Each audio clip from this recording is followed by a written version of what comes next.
Kung kayo ay sumusubaybay dito sa mga update sa social media, meron daw isang PBA player na baka ma-silent ban dahil hindi nila maganda attitude at kung ano-ano ginagawa na hindi nagugustuhan ng kanyang team. At mukhang ang tinutukoy dyan ay si Mikey Williams. Alam na natin na nagka-problema itong TNT sa pagpirma ng kontrata nito si Mikey Williams at ilang beses na itong nasabihan ni Coach Jojo Lastimosa dahil nga hindi ma-attend ang practice. At meron din of course issue na lumabas tungkol sa Gilas na malaking pera daw ang hinihingi. At hindi ito nakayanan ng Gilas kaya hindi siya naglaro para dito at nagdesisyon na manatili sa Estados Unidos. Ito ay mga hindi pa kumpirmado pero ang alam natin, totoong nagkakaproblema ang TNT dati dito kay Mikey Williams at mukhang bumabalik na naman yung mga issue na ito.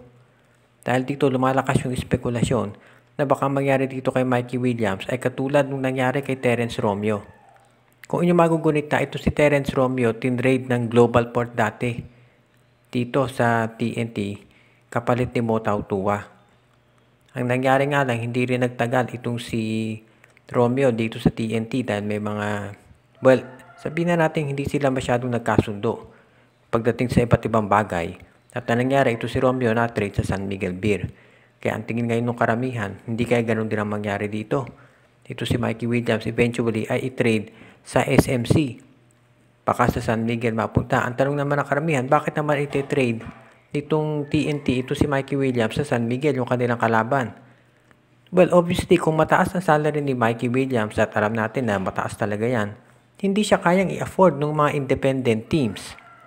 At pagdating naman sa point guard, alam natin ng Ginebra, meron ng Maverick Hanmisi at babalik na ito si L.A. Tenorio. Ang Magnolia, of course, nandiyan si Paulie at si Mark Baroka. So mukhang ang candidate na lang talaga ay ang SMB kung sakasakali. Nagretiro na po itong si Japet Aguilar sa Gilas, Pilipinas. Ito po ay inanunsyo niya doon sa kanyang mga official social media accounts. At syempre napakaganda ng final outing ni Japet. Nagkaroon siya ng gold medal dito sa Asian Games. Kumbaga well-deserved naman yan para kay Japet dahil nakailang tour of duty na rin ito para sa ating national team. Pero ngayon, ang concern dito sa Gilas natin, tatlong big men na yung nawala. Ito, of course, si Japet Aguilar, siya ang latest. Pagkatapos si Christian Stanhardinger, kung yung magugunitan, nagretiro na rin. At pati itong si Poy Eram. So, kumbaga, tatlo na yung big men natin na nawala.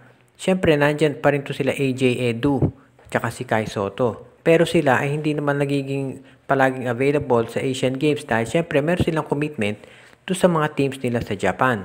Sa FIBA, nandyan yan siyempre. Pero pagdating dito sa Asian Games, ang tanong ay sino kayang pwede pumalit dito kay Japet? Well, of course, pwede pa dyan siguro ito si Brandon Rosser kung maging healthy na siya, no? Pero kinakailangan siguro tumingin na rin tayo doon sa iba pang mga big men na pwedeng makuha.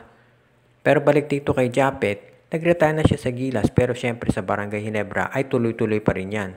Dito na siya magfo-focus ngayon para si Christian Stanhardinger at well-deserved naman yan.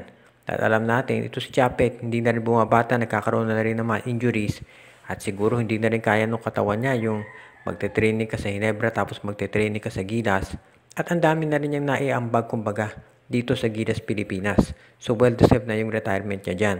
Ngayon magpo-focus siya dito sa Barangay Ginebra sa pag-open ditong Commissioner's Cup kung saan handa na sila ulit mag-defend ng kanilang corona.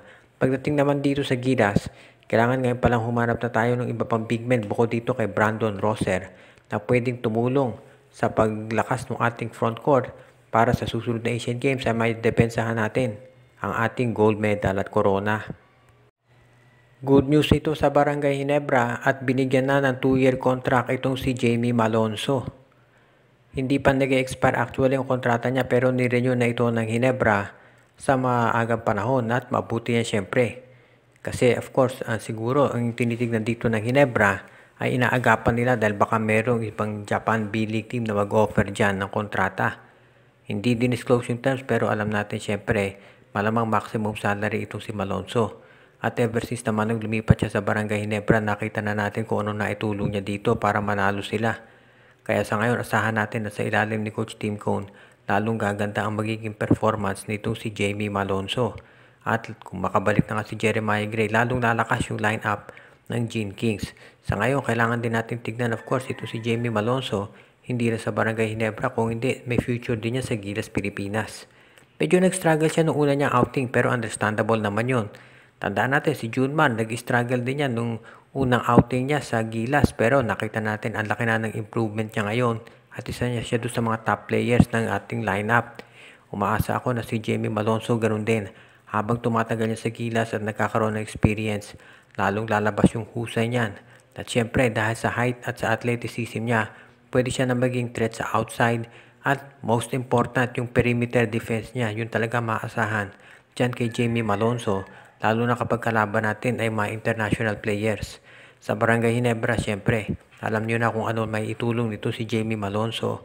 Kaya hindi na nakapagtataka na gusto kagad siyang i-renew ditong Barangay Ginebra dahil napakalaki ng naiitulong niya dyan. Sa ngayon, kailangan din natin tignan syempre yung buong lineup ng Ginebra na eventually ay mabibuild around dito kay Malonzo at syempre dito kay Earl Scotty Thompson na sila ngayon ang mangunguna dito sa lineup ni Coach Tim Cone sa darating na Commissioner's Cup kasama syempre si Brownlee. Sa panig nitong Converge Fiber Xers, mukhang itong si Sonny Winston na ang magiging franchise player nila. Kung inyong magugunita, itong sinabi noon nung coach pa nila si Jeffrey Cariaso na si Jeron Teng ang magiging franchise player nila. Pero ngayon wala na si Coach Cariaso, nandiyan na si Coach Aldin Ayo at si Jeron Teng ay wala na rin.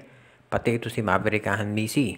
At dahil sa ganda ng pinapakita ng rookie na si Sonny Winston, malamang siya ang maging franchise player at go-to player ng Fiber Xers. Siyempre malaking responsibilidad yan para sa isang rookie. Pero kung silang dalawa ni Justin Arana ang mangunguna para dito sa Converge Fiber Xers, malayo ang mararating nila. Kumbaga meron silang inside-outside na combo. Meron kang Arana na nagpo-post sa loob at meron kang Winston na may tira sa labas. So itong dalawang to ang magiging focal point ngayon ni Coach Aldin Ayo doon sa kanyang offensive at defensive schemes. At sigurado na kung maganda magiging gelling ng players at syempre importante kung mahusay yung import na nakuha nila, masasabi natin na isa doon sa mga top contenders din ditong Converge dito sa Commissioner's Cup na magbubukas. Shout out kay Raylet TV, Toto Mamon, Rosemary Ginelo, Margo at Gabriel Ugteyang, Noel Corpus, Princess Yumi Corpus at Girly Baduria, Junjun, Angie, Patpat at B-Boy Matas, Jonel Alago na Silino Valles family, Joshua Giray, Espejo at Rosales family, Joseph Pineda, John Mark Cantos, Admond de Guzman, Ronald Berbosidad, Donel Santiago, Jordan at John Ray Di Maranta at Sid Maria, Jason Mendoza, Katsakino Ducusin, Dexter Domer, Rico Olarte, Enju, Edwin Carmona Jr., Judy, Edwina, Carl, Jaira at China Villarosa, Ireneo Sanagsang family, Junicio Mercado, RG Bueno at Darina family, Brian Andres, OG Lenggio at Gia Santillana at Tagle family, Anthony Alon at JJ Sibum at Reden, Elena, Laila at Bonbon Lansang.